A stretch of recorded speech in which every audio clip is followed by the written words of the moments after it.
imeandikwa hapa kwa salama, sababu watu wao walitoka hivi. Kwa hiyo nao mikono yako mara kwa mara kwa maji, shirika na sabuni au kinyesi na sabuni mikono. Leo tunasukuni baada ya kumaliza sabuni ya moto. Kila mara pia kama unashika mkono na bila sasa siku. Ndio kuna sabuni pale ambayo ingewezekana sasa tukatengeneze yale tunania kuna wili ambayo tutaweka na nguvu. Tunafahamu sasa hivi swala la dharura kwa ajili ya dharura ni uwezo wa kanisa.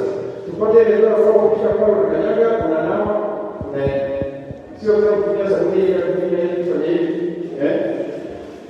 au shikana kabisa basi tuanze sasa so ukigusa pale mwingine akigusa unapiza. Lakini ya kushika sasa na kwa mbele ili baadhi kwa jitahidi kuhakikisha kwamba unaweza kuona kanyaga unafika kwa kanyaga kwa kwanza maji yanatoka kwa pili sabuni inatoka sipe unanawa pale unamaliza naye na kwa sababu kwa kazi ya watu 29 wewe ungegelea kuna kusana kwenye tunawashana ni kibaza ni kuna mshoto pale lazima kuhakikisha kwamba hatugusi ambapo mwingine kabisa hata kama hana ugonjwa. Lengo ni kujihami na kuhakikisha kwamba kwa sababu wewe unajua anayekuja na kuja na pia atafanya wapi.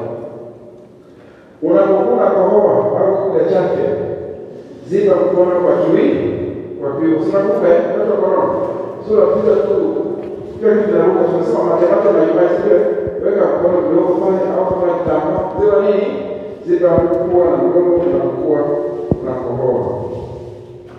Kwa hiyo hivyo haya mambo ya msingi ambayo unaweza kuyafanya yatakukinga wewe na familia yako usipate maambukizi. Lakini jambo lingine ambalo la msingi sana ni kushauri dalili usikae. Yaani sisi usikae tunaomba. Unasikia homa. Unasikia unaweza kuanza kutaka. Ukasema ndio kama vile yanatokea usikae nyumbani. Wahi hospitali. Ukifika kwa hospitali tutachukua vipimo na sasa kwa mtoto una Yesu ugonjwa sasa ugonjwa ambao tunasema ni ugonjwa ambao tunatolea taarifa. Kwa mwisho wa taarifa ni ugonjwa ambao unaweza kuishi kwa sababu ni ugonjwa ni yana sasa kwenye majani kama kupishana. Kwa unafika pale utapokelewa, utafunguliwa faili, utafanywa vipimo na utashika matibabu.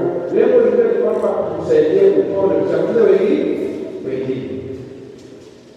Ugonjwa hauna dawa, lakini tunakusaidia ni jinsi ambavyo utakachotokeza mapema. Ukitokeza mapema, kila wakati unapokuwa